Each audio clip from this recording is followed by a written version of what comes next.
To this afternoon's discussion on Disney's Snow White. Where would the group like to start? The Evil Queen. Queen? Feels right. What were your observations? We were slightly talking about this earlier. Maybe some body dysmorphia. She's seeing things in a mirror, so some sort of hallucination, psychosis situation. I mean, starting out with the idea of body dysmorphia, I think then the viewer, you would need to decide whether or not the actual details of what happens in that interaction with the magic mirror is to be taken verbatim, or if it's symbolic of her dysmorphia, right? So that's something to consider. And these two ideas, that is this psychosis or is this body dysmorphia?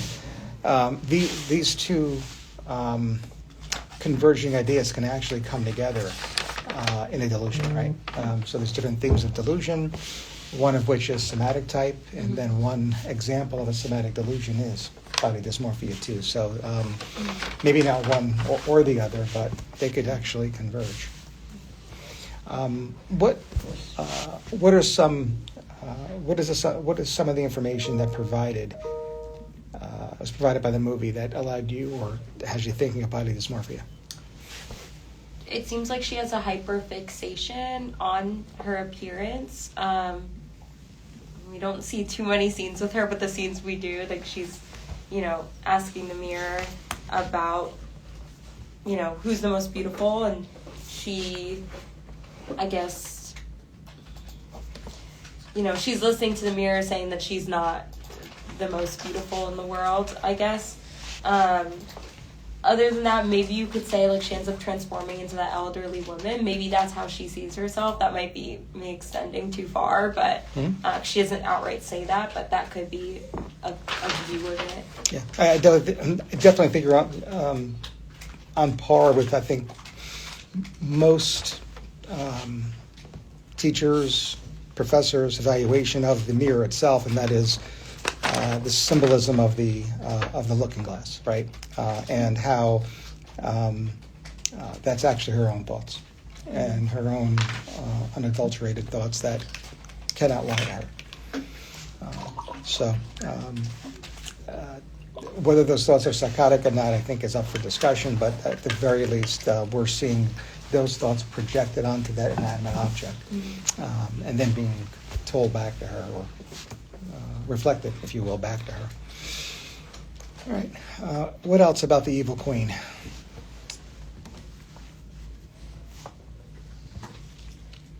Would you consider narcissism in there? Yeah, I think anytime somebody's talking to themselves in the mirror, if you're going to keep true to the myth, the mythos, and the symbolism, you'd have to consider narcissism, right?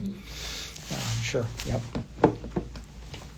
Remember too, though, and again, I know that she's aged out, but narcissism per Kernberg has 3 discrete stages: healthy infantile, healthy adult, and then pathological narcissism, of which the most severe form is the actual personality disorder. So just because of her chronology, we would think, and certainly her behavior, probably consider the disorder here, right, which would be a cluster B personality disorder.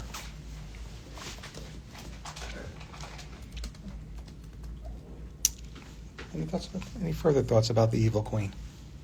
I'm not fully decided on which one, but I'm wondering if, like, kind of her immature defense with her, like, if we stay with that kind of body dysmorphia, or even if it's narcissistic personality, like I don't know if it's like displacement or projection onto Snow White, like her hyper focus is then Snow White, so I'm not sure which defense she's using to kind of deal with those feelings about her body and appearance, and then she places them on the younger.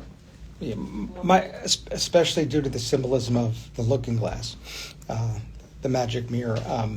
I think it starts with projection. That's something to consider. Yeah, and if to the mirror, then to others as well, right? Including Snow.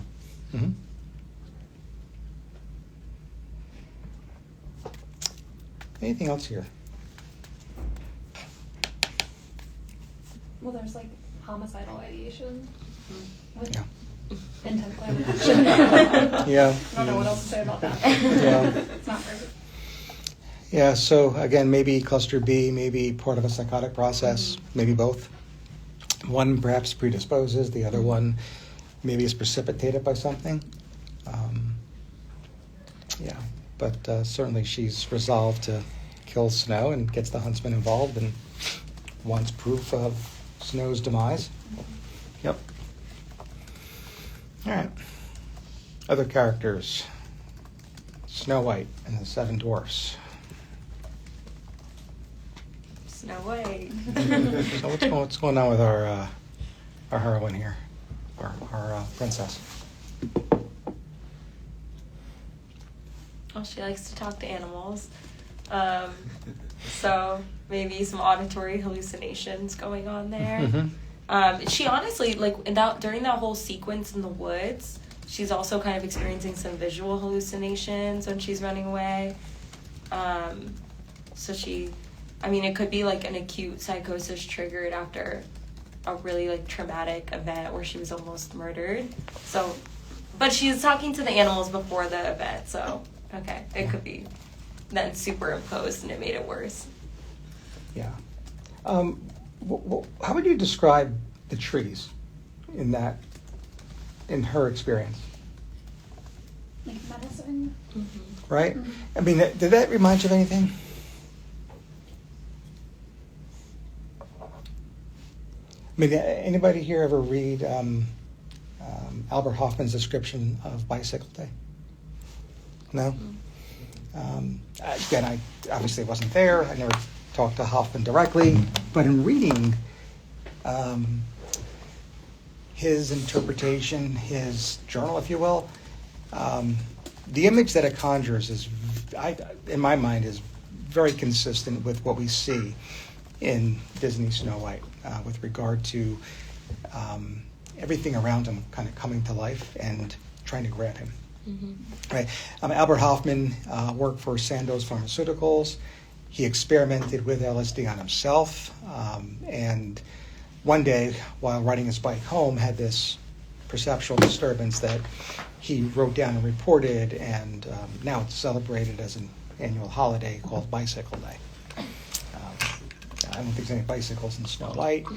I also fully understand and respect that when you think of Disney and LSD, Alice in Wonderland comes to mind and not Snow White, so that's cool too. But just from that scene alone, something to consider, that there might be the effects of a substance, even if not LSD.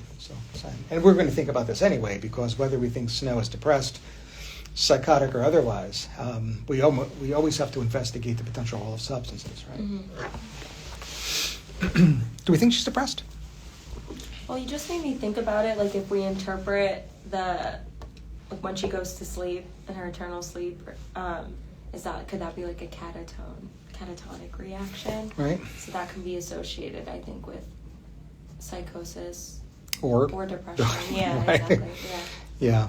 So certainly we could look at catatonia, and then especially since 2013 and the publication of the DSM 5th edition, DSM-5, the acknowledgement, the appreciation that catatonia can actually appear as a syndrome within different clinical contexts, including mental disorders as well as health-related or physical health-related illnesses, and that includes neurological as well as medical. Among the disorders, mental disorders, certainly the mood disorders and psychotic disorders would be number 1 and 1B. On that list. So it doesn't really clarify what might be the single best answer here, but I think it's very fair to talk about or discuss catatonia. Yeah. What else for Snow? Yeah. I don't know. I don't think she's depressed. I'm like thinking through Siggy Caps, and I don't know if she's necessarily meeting the criteria. Off the top of my head, thinking what happened in the movie, I mean, she seems like she has an appetite. We see her eat soup, I guess, I think that happens. She obviously eats the apple. And she sleeps. I don't know. Yeah, I don't think so. She's like cleaning. She's very active. Yeah. That's fair. Yep. And again, we'd have to consider this in the context of any psychotic features, because if there is any evidence of depressive illness, we'd have to consider whether this is a primary psychotic illness with co-occurring depression, likely schizoaffective disorder, or whether it's a primary mood disorder with psychotic features. And that would either be major depression with psychotic features or bipolar with psychotic features. Major depression with psychotic features, up to 20% of individuals afflicted with a major depressive disorder will have psychotic features at some point in their lifetime. That number goes to 50% for a bipolar illness. All right. What else for this heroine?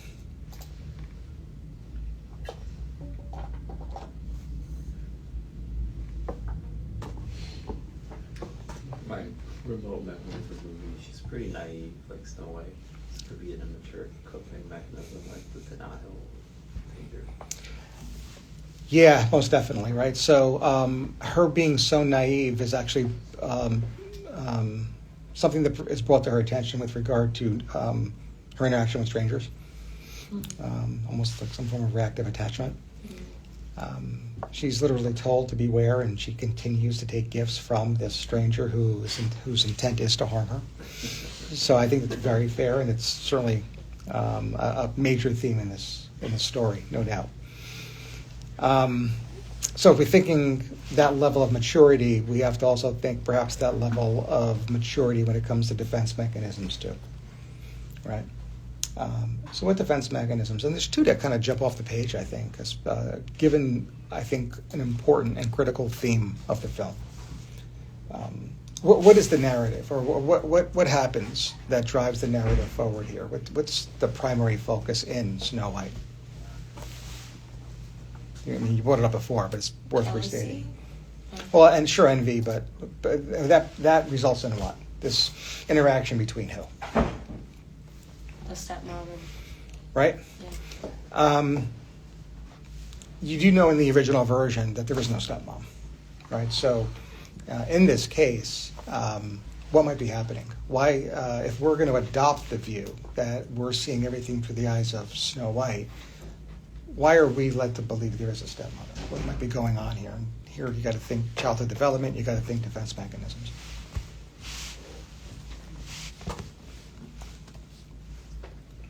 She's like projecting these. I think it's part of it. And it's hard to say no after what happens with that mirror, right? So projection is a primary theme here, but there's probably more to it. Well, number one, what happens when a child comes to us and says that they met up with someone or they're interacting with someone that simply doesn't exist? Well, it depends what age they are, because it could be 4. developmentally appropriate. Yeah, then that's developmentally appropriate. What is that? Imaginary friend. More specific. Oh. How will that show up on a shelf exam? What's the defense mechanism?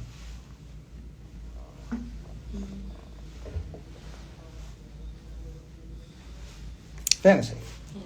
Yes. Right? Fantasy is the unconscious defense of the ego that allows people to have children, to create these realities that allow for a buffer against everything that they feel is threatening. Right? So the Tea Party, which again, I know, Alice in Wonderland, wrong story. But the imaginary friend too, and to the extent that the stepmother's not real, the evil queen isn't real. It's a figment of her imagination. Now, she's aged out, so that's concerning, right? So there's more to come, right? But if we're going to think of this in terms of a normal process initially, we think fantasy. Now, there is a secondary process here, a secondary defense, which allows this young girl to keep her mother pure by this, or by having this imaginary friend imbue all of mom's negative characteristics, hence the evil stepmother, right? The evil queen. With the secondary defense where we can't tolerate ambiguity and we just have imaginary friend be everything negative, so mom could be everything positive. Yeah. Snow White's a splitter. Right? To the extent that we're focusing, if not hyper-focusing, on the role. and therefore the meaning of the evil stepmother, the evil queen. All right, so there's a couple of defenses here that I think parallel, i.e. level of maturity, our main character, in as much as we think of her as naive. What else? What might someone do now, her age, with these maladaptive defenses? Because these defense mechanisms are going to break down when she's older. So she's going to have to resort to something else to distort her reality, right? All defense mechanisms have one goal, right? Distort reality. But when the defenses break down, and when those internal defenses, what might a person do of her age? Cope by other means, so maybe self-harm or substances. Yeah, and that's certainly, and here we are.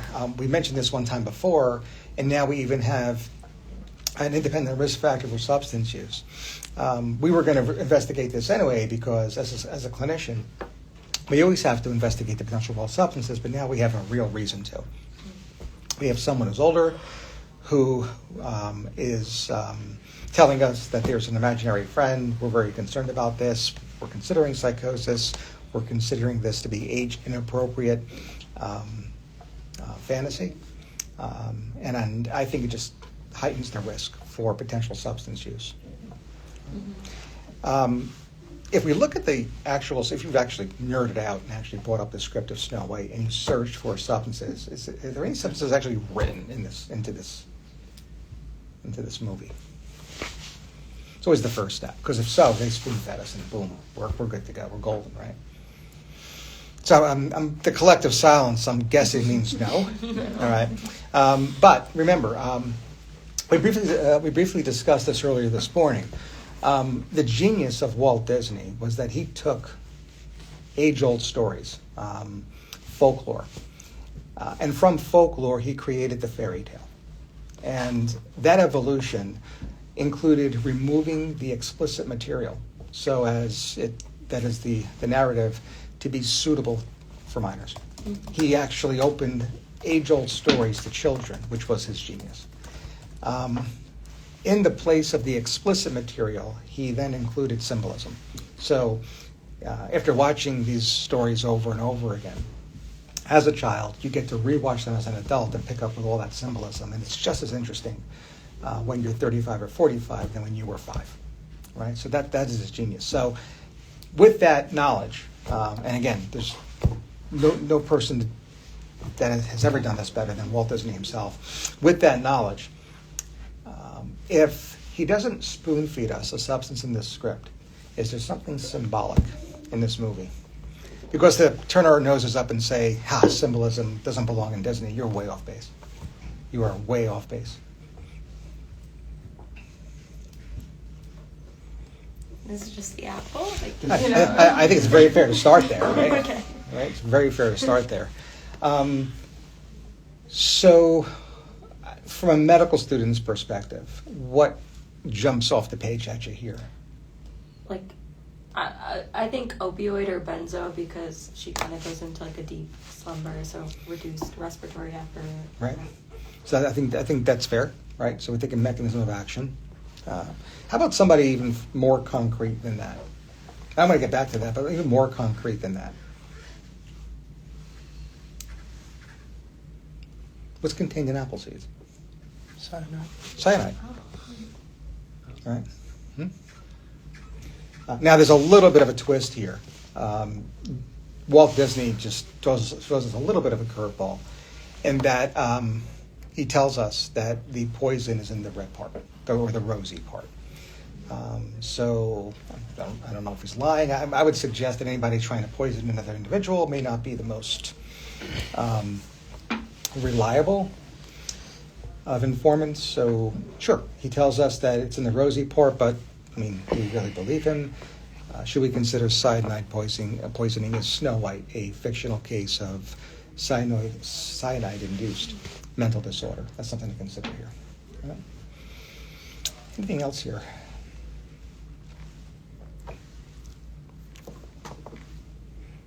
All right. I want to get back to this, but first, let's go off on a brief tangent other characters in the story that you'd like to discuss? Dwarves. What? Now, be very careful. I could tell you, I've been in over 100 conversations, talk about symbolism. And I will say this explicitly from the outset. No, they do not represent the deadly sins. I've read way too many essays or other blogs, and the first three are perfect. 4, 5, and 6 are less than perfect, and then there's that square peg and round hole for number 7. It just doesn't work, right? If you want to try it, give it a try. I'm telling you, it's not going to work.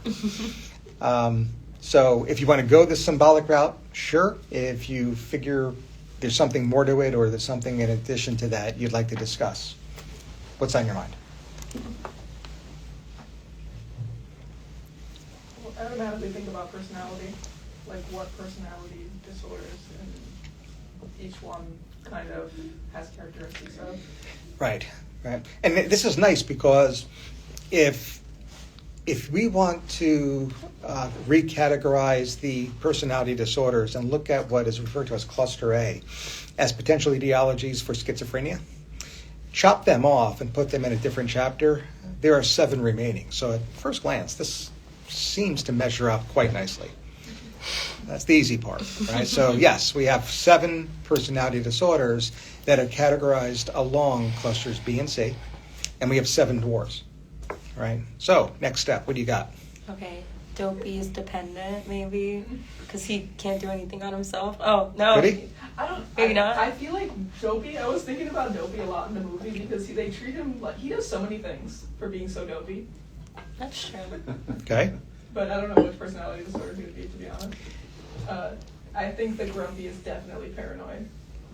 Okay, so that destroys our nosology, right? Okay. Our categorization, because now you're bringing back the but I'm cluster bringing back A's. cluster A. Yeah. So now we have 10 personality disorders with Yeah, 7 that's dwarfs. hard. It's not that easy. Yeah. Believe me. I've been up hours. I've come up with a solution I can't share with you on live stream. You got to be part of my class. But it worked. I found the only way in which it works out perfectly. Okay, so Right. Dopey's not dependent in your... And I'm not. And I would even go so far as to say the 7 dwarfs do not represent the Oh. 7 personality disorders. And we're stuck on number 1. I'm like, I can't even think of which one would be borderline. I Right. feel like borderline should be easy. Right. Right. Yeah, it's tough. All right. So, anything else for our 7 friends? Well, one thing to consider, especially since, we have somebody who's going to fall into a deep sleep, that these are hallucinations, right? What do we call it if Snow White experienced the 7 dwarfs, or the 7 dwarfs, just prior to falling asleep? What type of hallucination would that be? Like an aura. Hypnagogic? Hmm? It's like hypnagogic? Is that Good, what it's called? right. And if experienced upon awakening, right? Hypnopompic, okay. Whether hypnagogic or hypnopompic, the fact that they are miniature is what type of hallucination? Lilliputian, right? It's Jonathan Swift's Gulliver's Travels, right? Lilliputian. There's also Brobdingnagian, which would be giant hallucinations, which are not part. Unless you want to take this from the perspective of the dwarves and think that Snow White's a figment of their imagination, but that's going a little too far. Even I have my limits.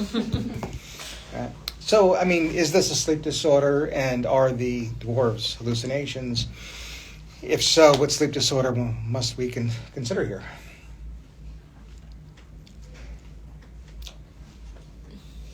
Narcolepsy. Yeah, narcolepsy. Yes, that's a consideration here. Average age of onset for narcolepsy? Teens. Yeah, she's just a little young, but I think it works. We can make that work, right? Yeah. What else about narcolepsy would we want to see here? I'm thinking like sleep attacks or catalepsy. Which he has. Yeah. So she checks that box, right? Drop attacks, catalepsy. Anything else? Is excessive daytime sleepiness part of narcolepsy? Oh yeah, Yeah. yeah. So maybe not only are these hallucinations, but maybe the hallucinations themselves are extensions or manifestations of aspects of snow and sleepy. Excessive daytime sleepy is part of the equation here. What else about narcolepsy?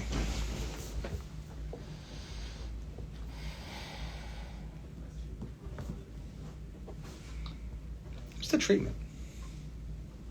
Modafinil? Modafinil. Why do we give modafinil? Well, it's specifically like for stimulating effects. Right. Yeah. Right. So we'll say stimulant. Mhm. And modafinil, but one example, we could give Ritalin. Right. That'll work. And that addresses what specifically?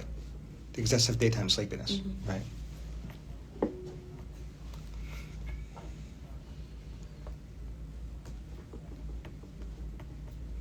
Okay. What else? What happens if somebody actually has cataplexy, which I think is type 1?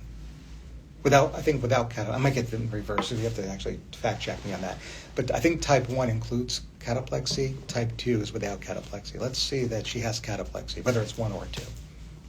Can't you give the GHB for that? Yeah. Yeah. Yeah. So what is GHB? It's like sodium oxy something. Type 1 is the one with cataplexy. Yeah. Okay.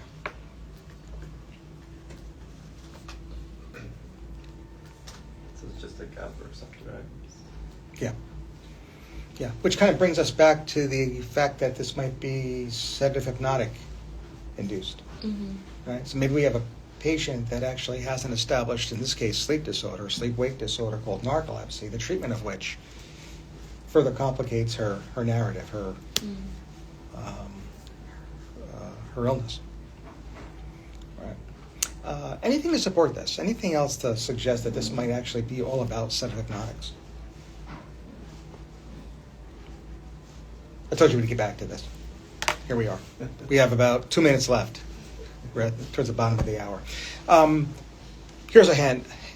It's impossible to read anything with regard to the interpretation, really any Disney film, but especially Snow White, without getting into the color trio, the symbolism of those colors, right? First and foremost, how does the story begin? Especially if you actually read the book, if you actually read the story. How does Snow White born? Right? Does it look like the red, white, and black that her mom Yeah. sees? Yeah. Right? So her mom's looking at the fallen snow as she's sewing, and she pricks her finger. Blood falls on the black window, the window pane, and she says, "Oh, but if I had a child." And his hair is as black as this window pane, lips as red as the blood, and white skin as white as the snow. Right? And boom, she gets pregnant and has Snow White. So a lot is made of the color symbolism. But if you were to not know the story and just watch the Disney film, what are the colors that really jump at you? What are the colors that she always wears? Somebody can look it up. Blue, yellow, right? I don't know. And? Good. Yeah. Yeah. Blue, yellow, and red. That's for the film-specific colors. That's the color scheme. Right? It's just a little bit of a transition, but it's kind of fortuitous because blues, reds, and yellows happen to be street slang for what drug?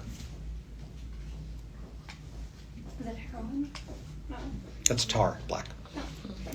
That's Sleeping Beauty. You're getting your sleeping heroines mixed up. Yeah. Is it GHB?